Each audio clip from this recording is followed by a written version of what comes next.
이번 발표해 주실 분은 종교 분야이십니다. 그래서 비교 종교학을 하시는 이찬수 교수님인데 좀 특별한 경력을 가지고 계십니다. 간략히 소개를 드리면 서강대 화학과를 다니셨는데 다니시다가 민중 목회를 하는 목사의 뜻을 두시고 석사는 종교학 석사를 하셨습니다. 그 다음에 다시 신학과에 입학을 하셔가지고 신학 석사를 마친 후 다시 종교학 박사학위를 받으셨습니다.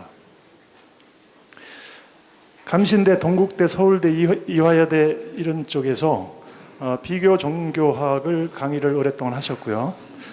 강남대 교수를 지내셨습니다. 강남대 교수 시절에 종교 간의 어떤 존중을 직접 시범을 보여주시기 위해서 불상에 예배를 하셨다가 해직되기도 하셨습니다. 물론 나중에 복직이 되셨지만 99년도에는 초교파적인 교단인 예수교회 서울연합회에서 목사 안수를 받으셨고요. 현재는 서울대 통일평화연구원에서 교수로 계십니다. 불교를 사랑하는 종교 철학자, 불자보다도 더 불자다운 기독교인으로 일반한테 잘 알려져 있고요. 종교 간 대화와 평화를 목표로 해서 지금 활동하시는 종교 평화학자이십니다. 오늘의 주제는 자연의 타자화, 인간의 사물화, 과학기술 시대 인간다움을 위하여 이런 주제로 강연을 해주시겠습니다. 큰 박수로 모시겠습니다.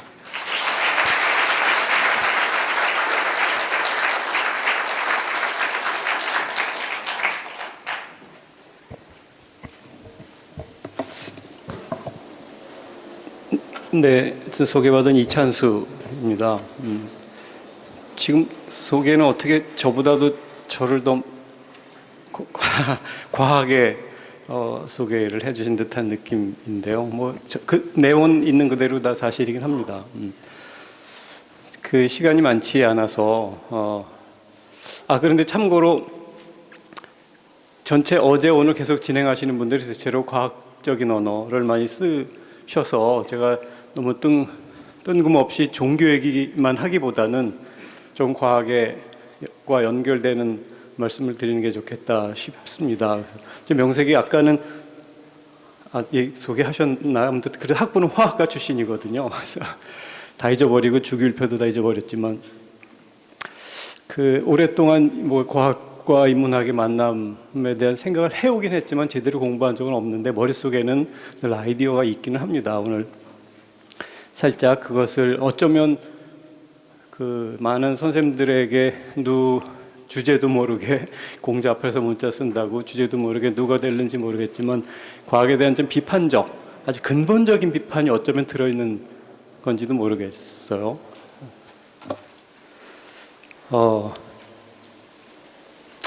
제가 그 프레지로 이렇게 좀 그림과 동영상은 없고 오로지 글씨로만 좀 적어놔서 지금 이동이라도 좀 멋있게 해보려고 프레지라는 걸로 만들었는데 지금 인터넷 연결하는데 제가 갑자기 비밀번호가 생각이 안 나서 그냥 파워포인트 형태로 할 수밖에 없게 됐습니다.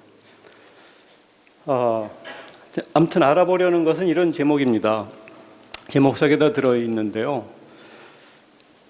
자연과학이라고 하는데 그 인간의 탐구의 대상이 되는 자연이라는 것이 과연 인간의 탐구의 대상인가? 더 근원적인 문제는 없는가 하는 거예요. 저는 인간이 자연을 탐구한다고 하는데 더 근본적으로는 인간이 자연 내 존재이기 때문에 자연을 대상화할 수 있는 근본적인 주체가 못 된다. 주체는 인간이 아니라 오히려 또 자연이다. 이런 거가 이제 논리적인 문제입니다. 그래서 자연을 타자화시키는, 그래서 결국 인간이 자연으로부터 자꾸 주체로 등극하려고 하는 이런 것의 오만이랄까, 그런 문제를 조금 잠깐 정리해봤고, 그런 논리가 다시 인간에게 적용하면서 인간이 인간을 인간으로 보기보다 사물시하는 경향, 오늘날 근대 문명의 비극을 만든 거 아닌가, 이런 내용을 담아본 겁니다. 왔다 갔다 하면서.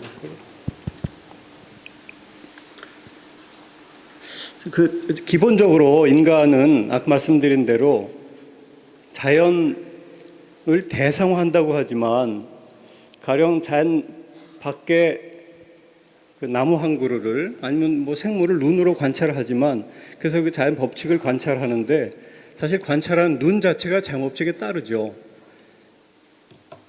무슨 소리를 들으면 소리가 우리 귀에 들려와서 느껴지는 과정이 대단히 자연 법칙적이지 않습니까? 그런데 그 소리를 듣는 귀도 따지고 보면 굉장히 자연 법칙적이라는 거예요. 그래서 정말 인간은 자연에 대해서 주체라기보다는 자연 내 존재일 수밖에 없다는 아주 근본적인 사실이 가장 중요한 문제가 아닐까 싶어요. 그렇지만 어쨌든 정말 신비롭게도 자연 안에 있는 인간이 자연을 대상화할 줄도 안다는 겁니다. 그게 인간의 근본적인 능력이죠.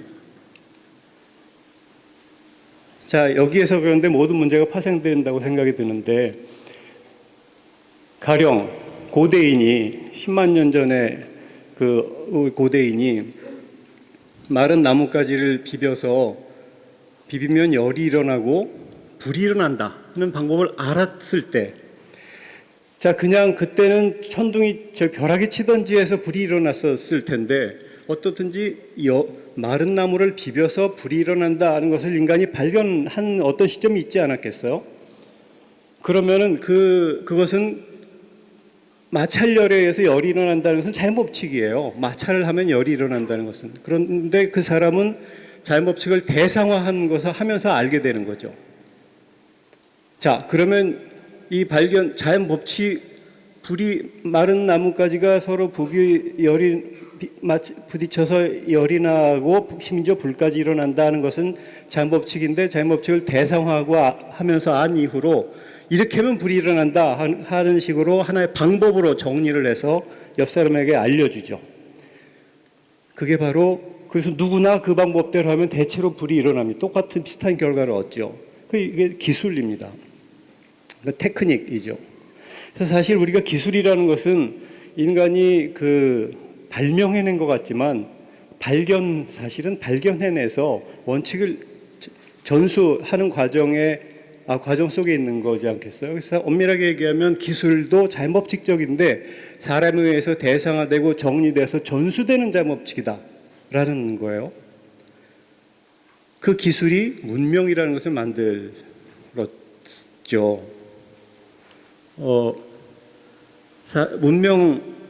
인간은 문명 속에서 살면서 전수받은 기술을 통해서 그 다음에 자연법칙을 자신의 의도에 맞게 조작해내기 시작합니다.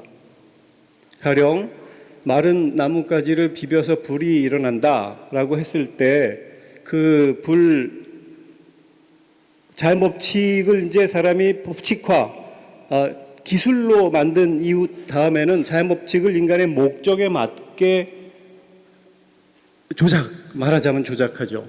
제사를 드리기 위해서 불을 지필 수 있습니다. 이제부터 그전에는 이 불을 만들 수 없었는데 이제 언제든지 불을 만들어요. 불을 만드는 과정도 대단히 자연법칙적이지만 인간에서 조작되고 통제된 자연법칙이라는 거예요. 그다음부터는 한번 자연법칙을 통제하는 능력을 확인한 이후에는 인간의 의도에 맞게 쓰기 시작하죠. 제사를 드리기 위해서 불을 지피고 고기를 굽기 위해서 불을 만들고 집의 난방을 위해서 불을 만들고 이제는 추운 데서 살 수도 있게 됩니다. 난방을 하게 되고 하니까 추운 데서 못 살다가 추운 데서 살 수 있게 된 이유는 따뜻하게 데울 수 있으니까. 그러면서 점점 인간은 자연에 대해서 스스로를 자연에 대한 통제자나 조절자처럼 인식하기 시작합니다. 제가 드리는 말씀은 그냥 어떤 과학의 언어라기보다는 과학을 대하는 인간의 자세의 문제, 그리고 이것을 조금 종교의 문제와 연결지어 보려고 하는 건데요. 흐름이 잘 이해가 되시는지요? 네. 자, 불도 벼락이 떨어져서 나뭇가지에 불이 붙는다 그러면은 번개에 맞아서 나뭇가지에 불이 붙는다. 그래서 굉장히 자연법칙이잖아요. 그런데 인간이 자신의 목적에 맞게 나뭇가지를 비워서 불을 일으켰을 때 그것은 인간에 의해서 피워진 불이에요. 인간에서 통제되고 조작된 불인데 대단히 자연법칙적이잖아요. 자연법칙이라는 원리상은 아무런 차이가 없습니다. 부딪혀서 마찰열에 의해서 불이 일어나는 것은. 그러나 인간에서 조작되고 통제된 자연법칙입니다. 그 다음 점점 자연이라는 것이 인간에게 하나의 대상이 되고 조작 가능한 타자가 됩니다. 자연에 대해서 인간은 늘 주체로 작동할 주체라는 생각을 갖게 되는 거죠. 자연은 인간을 위한 수단이라는 생각을 점점 갖게 되는 거죠. 사실 아까 말씀드린 대로 그 모든 사람이 자연을 눈으로 관찰하고 한다고 할 때 눈 자체가 대단히 자연법칙적이지 않습니까? 그 원칙적으로 자연 내 존재입니다. 그런데 자연 내 존재의 인간이 다시 자연을 대성하고 난 이후에 자연에 대한 주체로 스스로를 인식하게 되고, 그러면 자연은 하나의 사물이 되는 거죠. 인간 밖에 있어서 인간의 손에 의해서 조작된 하나의 사물. 이 데카르트 원론입니다. 사물은 어떤 연장, 익스텐션, 어떤 연장성이 있게 됩니다. 자연은 사물과 같아지는 거죠. 자연이 사물화되기 시작합니다.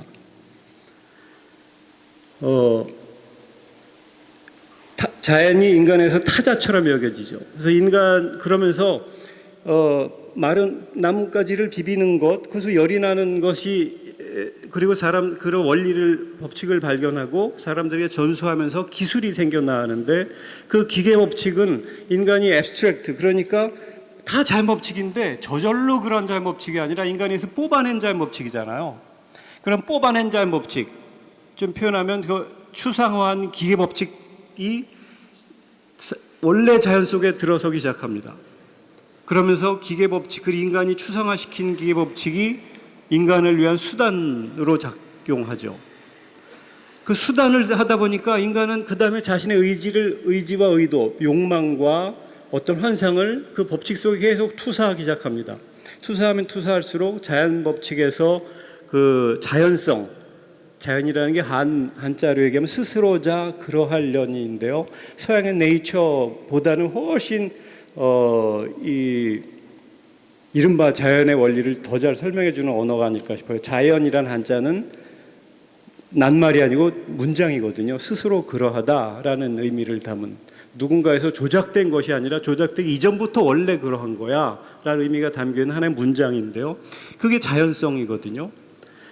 인위가 개입되기 이전에 원초적인 상태. 그런데 인간은 자연을 추상화시키고 기계법칙화하면서 수단으로 만들고 점점 자연성이 탈각되기 시작합니다. 그러니까 그전에는 자연이 두려웠어요. 자연이 굉장히 성스러웠습니다. 자연에서 먹을 것도 없고 자연에 위협을 당하기도 하고. 그래서 자연 위협을 당하지 않기 위해서 어떻든지 그 이른바 종교심, 원시적인 종교심도 그런 거와 연결되는 걸 텐데, 자연은 성스럽습니다. 인간을 인간되게 해주는 근원이죠. 그런데 자연이 인간에서 통제되기 시작하고 조작되기 시작한 이후로는 성스러움이 사라져가죠. 자연의 탈성화입니다. 그리고 물상화, 사물의 연장처럼 자연이 인간의 수단처럼 되어가게 되는 거죠. 자, 그런데 이제 거기서 모두 문명이라는 게 거기서 나오지 않았습니까?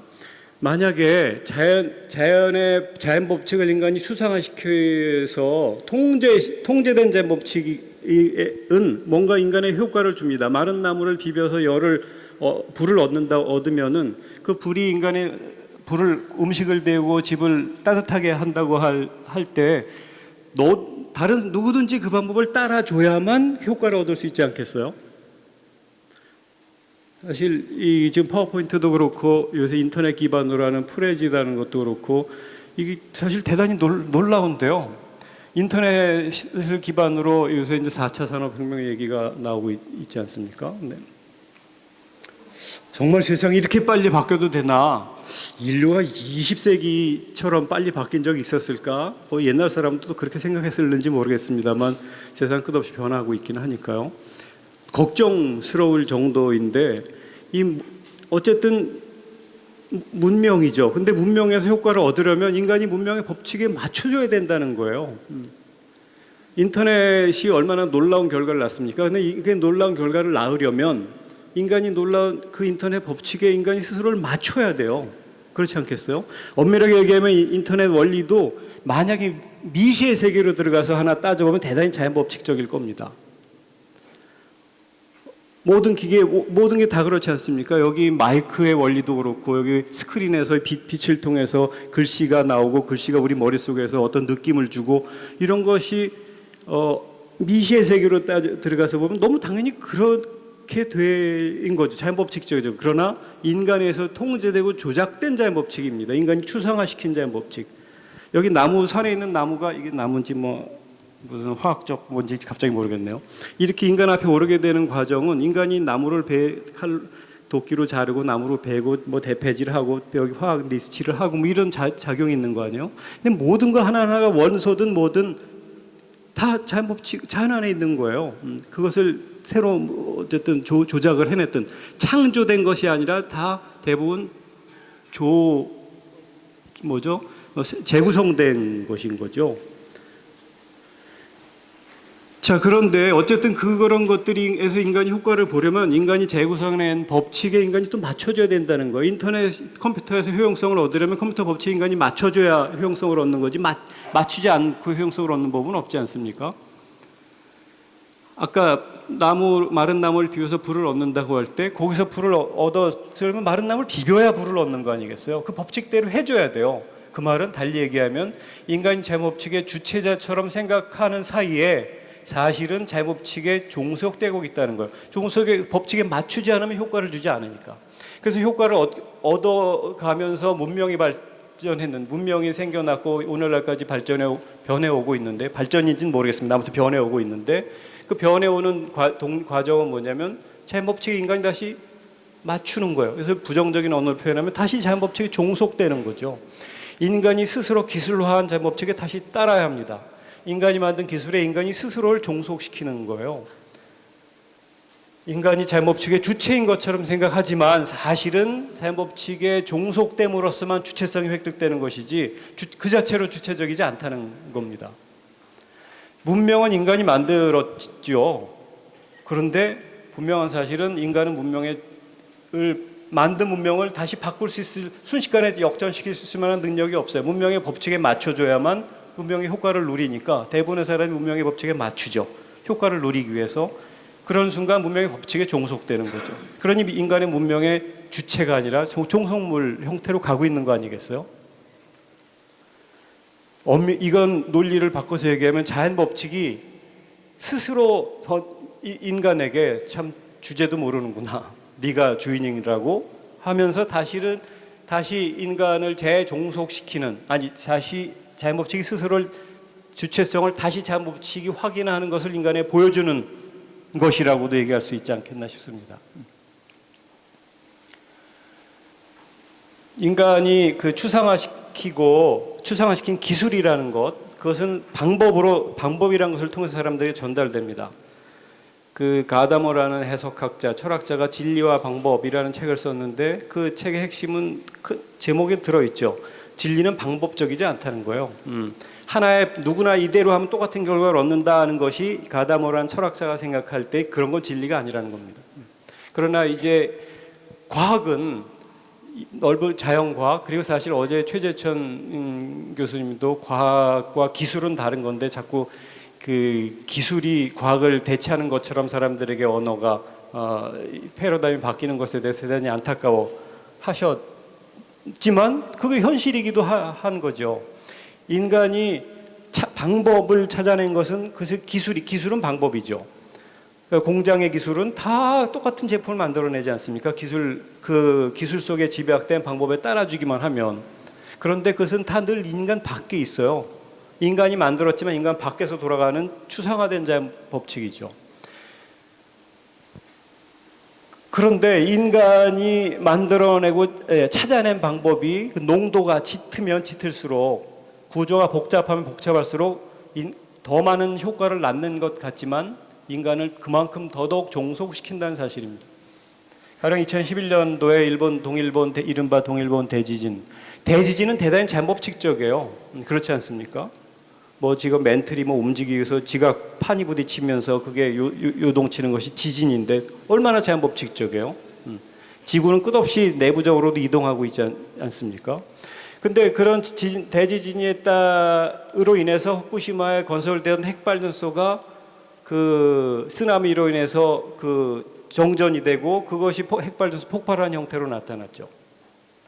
그러면 사실 오늘 아까 입자물리학 오 교수님도 말씀하셨지만 엄밀하게 따지면 다 자연법칙적이죠. 핵 발전소가 가령 원자 핵대의 충돌로 인해서 열이 발생한다는 것을 이용해서 우리가 에너지를 거기서 얻고 우리가 지금 흔하게 에너지를 쓰고 있지 않습니까? 그런데 얼마나 거기 자연법칙적이에요. 그런데 핵발전소는 자연법칙 그것도 인간이 만든 것 같지만 자연법칙의 원리를 추상화시킨 기술의 통제된 기술의 결과죠. 그런데 사실 대단히 위험하죠. 그 농도가 짙을수록 구조가 복잡할수록 인간이 만들어냈지만 인간의 손을 떠날 가능성이 훨씬 커지는 거기 때문에 대단히 위험한 작업입니다. 어쨌든 핵발전소가 폭발하는 것은 인간에 의해서 객체화된 자연 법칙이 인간에게 공격해오는 거라고도 이제 표현하자면 할 수 있지 않겠는가. 말씀드린 대로 원자핵이 분열할 때 막대한 에너지가 발생합니다. 자연 법칙이에요. 그런데 핵발전은 인간에 의해서 대상화되고 조작된 자연 법칙입니다. 외견상으로는 통제되는 것처럼 보여요. 그러나 핵 분열 과정에 열 에너지가 발생한다는 그런 자연 법칙은 그런 자연 법칙을 통제할 수는 없어요. 법칙 자체를 통제할 수는 없죠. 외형적으로 통제되고 있는 것 같지만 콘크리트가 뭐 시멘트가 뭐 얼마나 이것을 그래서 30년 쓰면 폐쇄해야 되는데 아까우니까 계속 자꾸 쓰고 있잖아요. 핵발전 기술은 인간에 통제된 자연법칙 치고는 농도가 지나치게 높다는 겁니다. 동시에 더 큰 문제는 사실 현대 오늘날 많은 여러 선생님들도 저도 굳이 얘기하자면 종교 이 분야의 전문가긴 한데 전문가가 문명을 낳잖아요. 문명을 발생시킵니다. 그런데 문제는 전문가주의가 또 대단히 사람을 비인간화시키는 데에도 의도치 않게 공헌한다는 점이에요. 이 핵발전소는 인류 전체의 생명과 관련된 기술이에요. 그렇지만 이 기술을 통제할 수 있는 사람은 극소수예요. 모든 사람은 누리기는 하지만 통제는 못하지 않습니까? 그래서 소수 전문가의 손에 맡겨져 있는 것이 얼마나 위험한가. 모든 사람이 통제할 수 있을 땐 통제가 가능하지만 일부에 의해서 일부만 통제할 수 있는 기술이라는 것은 자연법칙적이지만 너무나 농도가 높고 너무나 세밀하게 구조화된 이런 것을 인류의 생명을 소수 전문가에게만 맡겨놓고 있는 현실이 정말 위험한 세계를 더 위험하게 만들고 있는 거죠. 기술의 전문가주의라는 게 문명의 동력이면서도 동시에 문명 그리고 확장이면서도 동시에 재난의 전조이기도 하다.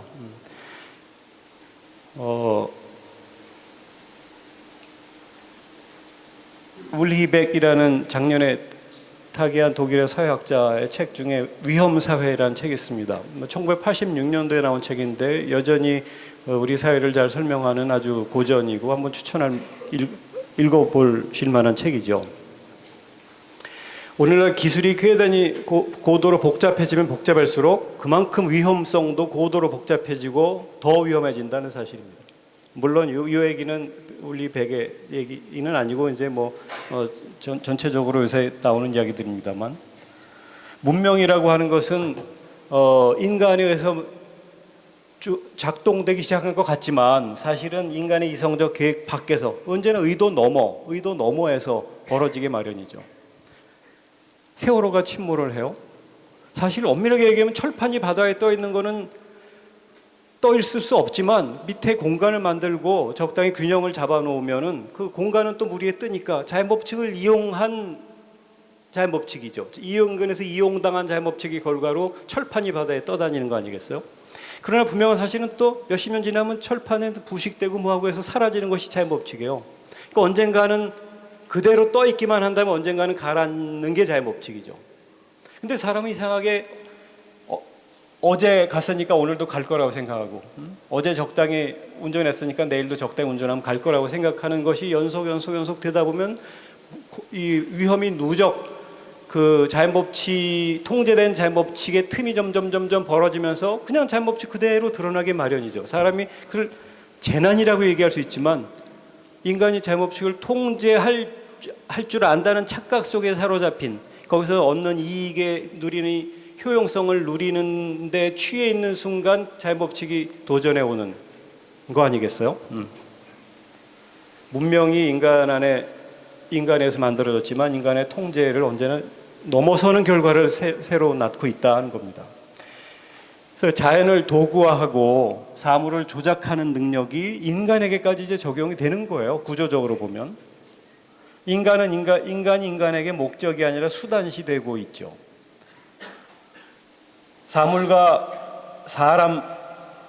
인간과 사물 사이에도 뭔가 생각이 서로 막 적용돼요. 인지적 유동성. 자연에서 찾아낸 법칙을 기술로 만들면서 문명이 발생했는데 그것을 또 사람에게 적용해서 새로운 능력을 뽑아내려고 한다든지 뭐 자신의 욕망이나 욕구를 완수하려고 한다든지, 이른바 인지적 유동성이라는 것은 과학이나 예술이나 종교 현상의 동인이지만 사물에게 적용할 것을 사람에게도 적용하면서 인종차별주의 같은 것도 생겨납니다. 인간을 사물화시키죠. 사실 그 오늘 두 번째 주제는 과학과 종교로 잡혀 있는데 이따가 제가 토론 사회도 진행할 예정이긴 한데요. 재미있는 토론이 되었으면 좋겠습니다. 아무튼 근데 종교 이야기가 혹시 어떻게 나오려나 예상이 잘 안 되긴 합니다만, 종교는 그 정의를 하자면 인간이 던지는 깊은 질문에 대한 해답 체계이고, 정말 궁금해하는 내용에 대해서 누군가 답을 얻고 답을 던져놨는데 동의하면 사람들이 모이면 조직도 형성되고 약속도 형성되고 하는 거죠. 그게 종교 현상을 나타내는 건데 따지고 보면 다 인간 현상이라는 거예요. 종교는 인간 현상이에요. 그러면 사실 정말 인간 안에서 나온 가장 깊은 질문에 대한 답이고 인간을 인간되게 해주는 것과 연결돼야 되지만, 사실 그 중에서 인간을 점점 삭제하고 나니까 조직과 제도만 남고 문장만 남는 거예요. 그거에만 집중하는 순간 종교에 사람은 빠지고 종교 이름으로 사람을 죽이는 일이 벌어져요. 이게 현실에서 또 많이 벌어지는 일들이죠. 이른바 종교 배타주의라는 게 대부분 그런 논리에서 출발을 하거든요. 사물화 현상만으로 우월하다 열등하다, 옳다 그르다를 판단하는 배타주의가 바로 이런 데서 나옵니다. 종교가 사람의 현상이라는 것을 잊어버리고 사람이 정말 던지는 깊은 질문을 찾아가는 과정이고, 거기서 답을 얻어서 정말 인간이 더 인간다워지는 과정이라는 것을 잊어버리고 조직과 경전과 문자와 약속과 이런 것만 남는 거죠. 거기에서 벌어진 것이 이제 종교의 이제 모순들이긴 한데, 개념들이 여러 가지 뒤섞입니다. 사람과 사물에 대한 개념이 뒤섞입니다. 이쯤에서 반성적으로 필요한 내용들이 뭐냐면 새로운 성찰이죠. 생각을 제대로 해야 된다. 한나 아렌트라는 여성 정치학자, 오늘날 유사히 잘 나간다는 철학자들이 한결같이 인용하는 아렌트의 책 예루살렘의 아히만 이런 책이 있습니다.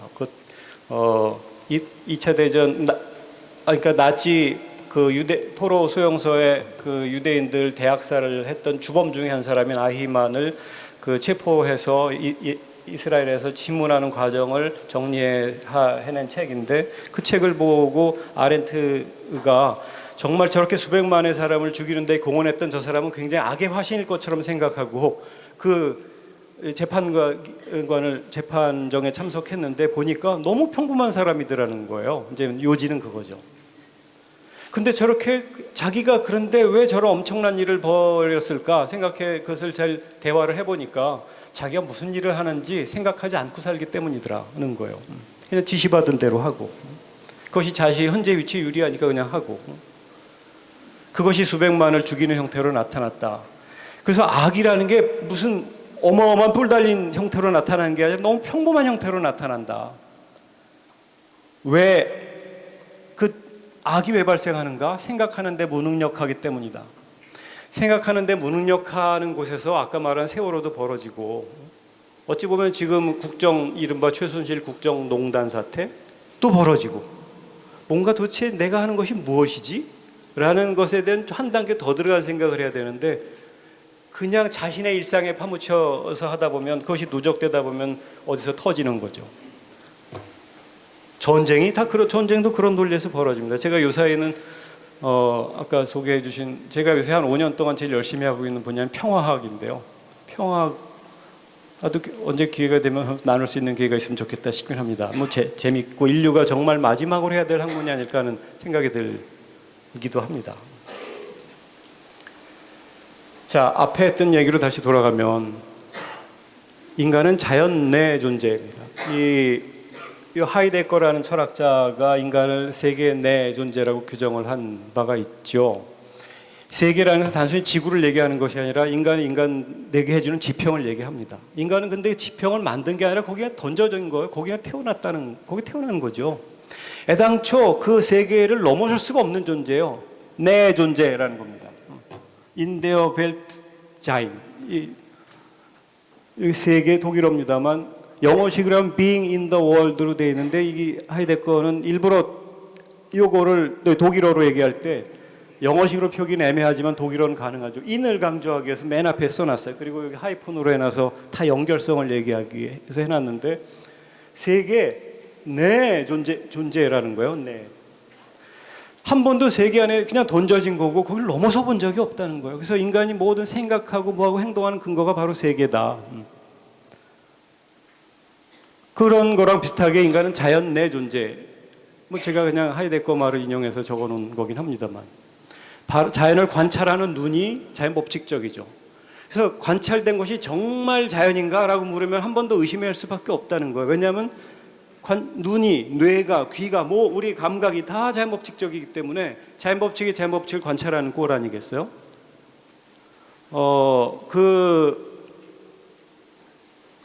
그렇다면 나에 의해서 관찰된 자연 법칙이 정말 자연 법칙인가? 어제 어느 학생이 진리가 뭐냐고 선생님들께 물어봐서, 저도 여기 앉아 있어서 야, 참 당돌한 질문, 그러나 필요한 질문, 아무도 답하기 힘든 질문이구나 하는 생각을 하기도 했습니다만, 자기가 얻은 답에 대해서 언제나 끝없이 다시 비판적 질문을 해야만 하는 것이 인간의 공부와 학문하는 사람의 기본 자세여야 할 것 같습니다.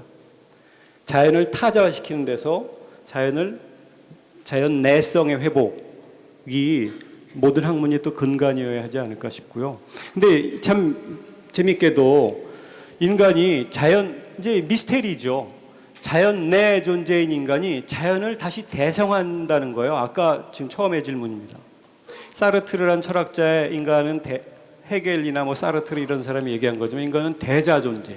어떻게 그냥 길거리에 돌멩이는 즉자 존재, 그냥 그대로 있는 거지만, 인간은 내가 이렇게 던져져 있다는 사실을 다시 안다는 거예요. 스스로를 대상화시킬 수 있는 인간, 그게 인간의 대자성입니다. 마주할 때, 스스로자 마주할 때.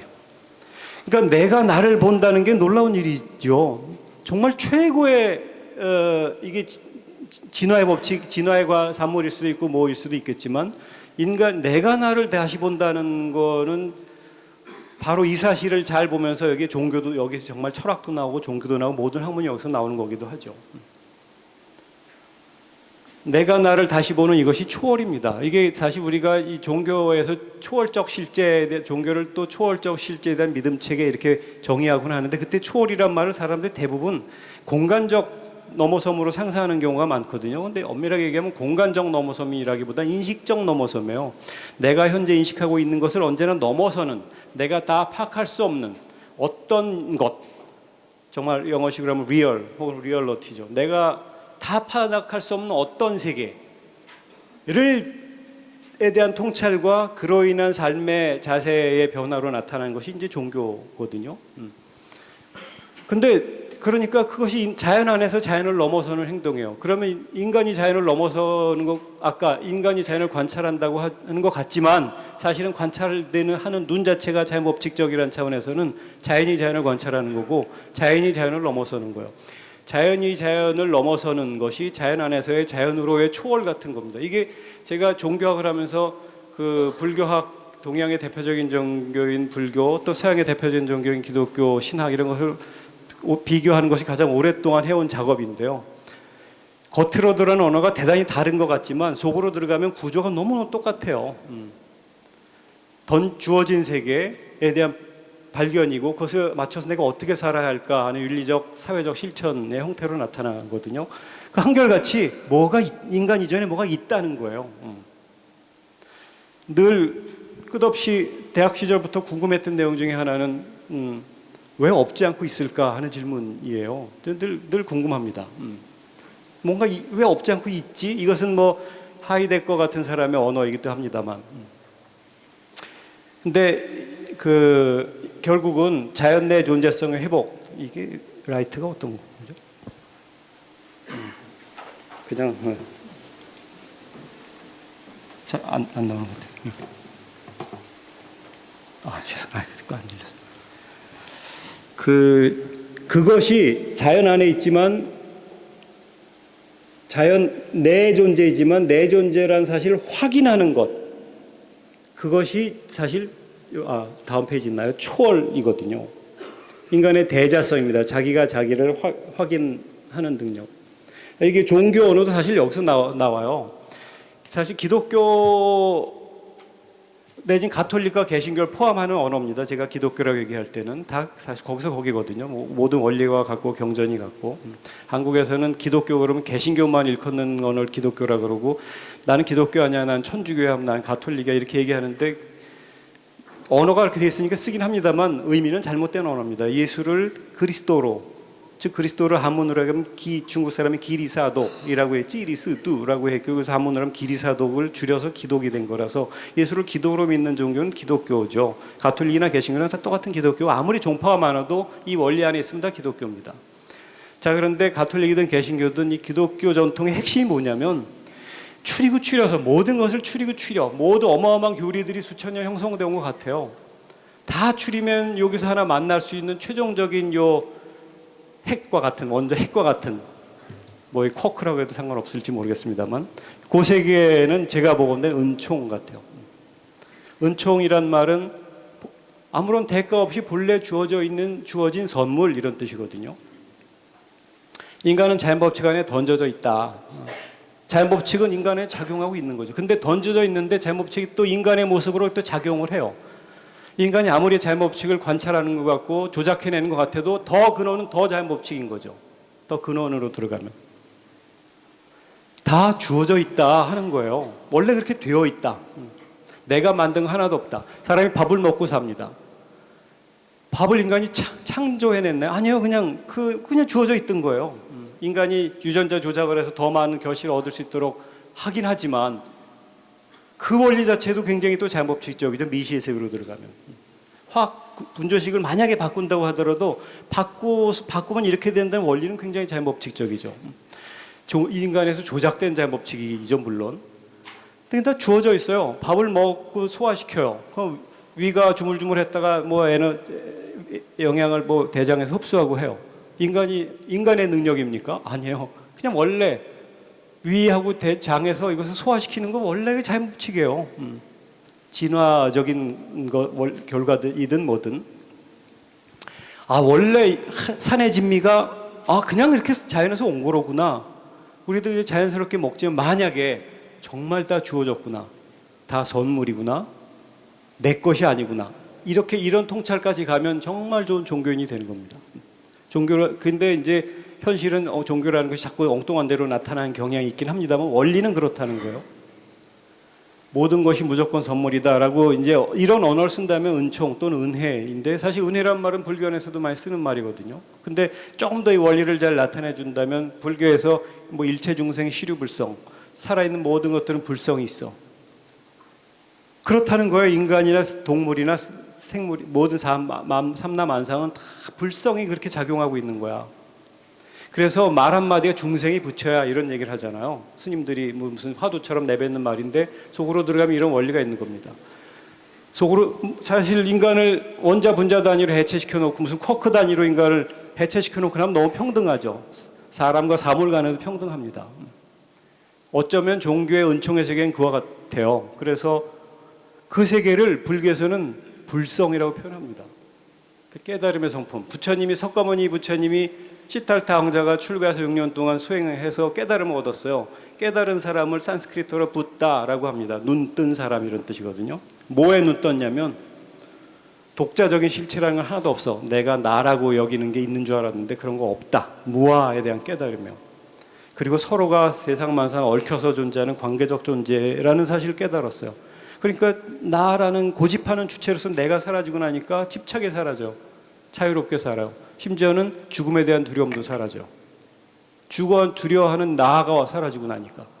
그게 이제 그래서 정말 훌륭한 분이구나 하고 그분의 논리를 잘 찾은 후학들이 잘 이론을 발전시키고 나니까 인간만이 아니라 생물도 나무 한 그루도 풀 한 포기도 다 불성의 작용이고 세상 만사는 불성이 스스로를 일으킨 거다. 이런 성기, 참 성품, 성자에다가 일어날 기 이런 그런 용어를 씁니다. 이제 불교 철학의 대승불교 철학의 핵심이에요.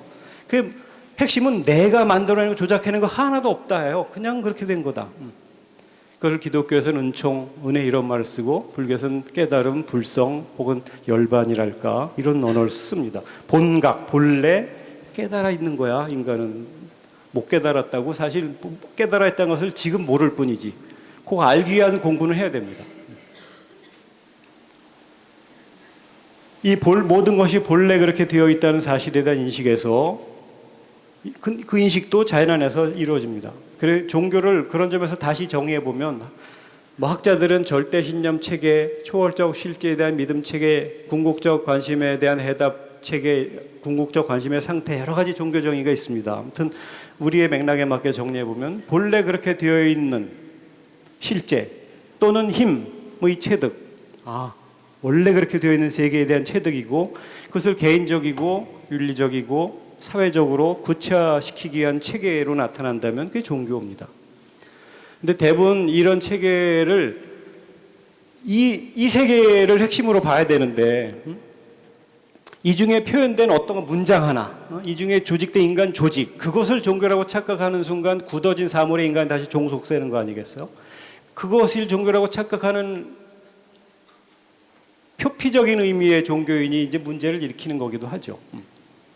끝없이 깊은 질문을 던지고 깊은 질문, 그 세계에 어울리는 삶을 살아야겠다는 반성으로 나타나고 그것이 더 인간을 사랑하는 방식으로 나타나고 더 나아가서 오늘날은 그 자연의 문명의 주체처럼 생각하던 인간이 으로 인해서 이른바 환경이 파괴되잖아요. 그런 것에 대한 책임의식을 느끼고 이런 형태로 나타나야 제대로 된 종교인일 건데 결국은 관계성의 회복, 삶의 근원적 실제 또는 힘, 이거 자연이라고 표현해도 되겠습니다.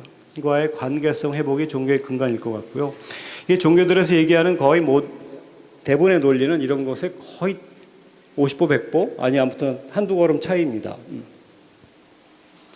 밑에는 그 하나하나 해설하면 그 전부가 다 그 종교의 특징들을 나타내주고 있지만 또 시간이 오래 걸릴 테서 생략을 하겠습니다.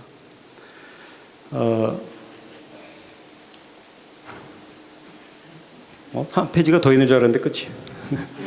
네. 그래서 사실 종교를 과학과 종교는 우리들이 흔히 얘기하면 굉장히 대립적인 언어처럼 상상하잖아요. 그 왜 그렇게 상상을 하느냐면 종교인이 자신의 종교를 너무 피상적으로 표피적으로만 이해하거나 또 그렇게 표피적으로 이해된 것이 종교의 모든 것이라는 선입견 속에서 종교와 과학을 대립적으로 상상하는 경향이 생기는 거거든요. 근데 그것이 현실이기 때문에 그걸 둘러싼 토론은 많이 있을 겁니다. 있어야 되고. 왜냐하면 자기 비판과 좀 더 성숙을 위해서라도. 그런데 종교의 그 본질은 아니라는 거예요. 종교의 본질은 인간을 인간되게 해준 근원적 어떤 실제, 힘이라고 해도 좋고 그래서 부처님이나 하나님이나 알라라고 하나 뭐라고 해도 상관없겠습니다. 인간을 인간되게 해주는, 삶을 삶되게 해주는 근원에 대한 통찰과 그 통찰에 어울리는 삶의 양식이에요. 그것을 혼자만이 아니라 여럿이 같이 나누고자 하는 시스템으로 나타날 때 그래서 종교라 그러는 거라서 이 원리에 따라 보면 종교는 과학과 대립할 수가 없어요. 어느 언어든지 어떤 언어로 진리 깊은 세계로 들어가서 인간의 모두에게 통하는 어떤 원리를 찾으려고 노력하는 거 아니겠어요? 그런 작업과 모순될 수가 없습니다. 종교와 과학이 모순될 수가 없고 기독교, 불교 모순될 수가 없어요. 다른 프레임, 다른 언어 속에 있는 것 같지만 그 어제 우물을 한 개 파냐 두 개 파냐 이런 얘기를 어제 토론하기도 했는데 한 개 반 정도는 파줘야 되지 않겠나 하는 생각은 들긴 합니다. 그래서 다른 데도 이런 깊이가 있구나 하는 것을 상상할 수 있는 정도만 돼도 대립과 갈등으로 가지 않죠. 상호 조화로 갈 수밖에 없고 이것이 너무너무 자연스러워야 되는데 그런 세상이 되었으면 좋겠고 오늘 우리 종교, 철학, 과학 이런 언어들이 정말 상호 보완적으로 더 총체적 우주의 진실을 인간의 신비를 드러내는 데 도움이 되는 그런 시간이었으면 좋겠는데 우리 오늘 융합 심포지움이 그런 거겠죠. 이것을 마치겠습니다. 고맙습니다. 네. 감사합니다. 자연과 인간 그리고 종교에 대해서 깊은 생각을 던지는 그런 아주 훌륭한 강의였던 것 같습니다. 큰 박수로 다시 한번 감사를 드리겠습니다.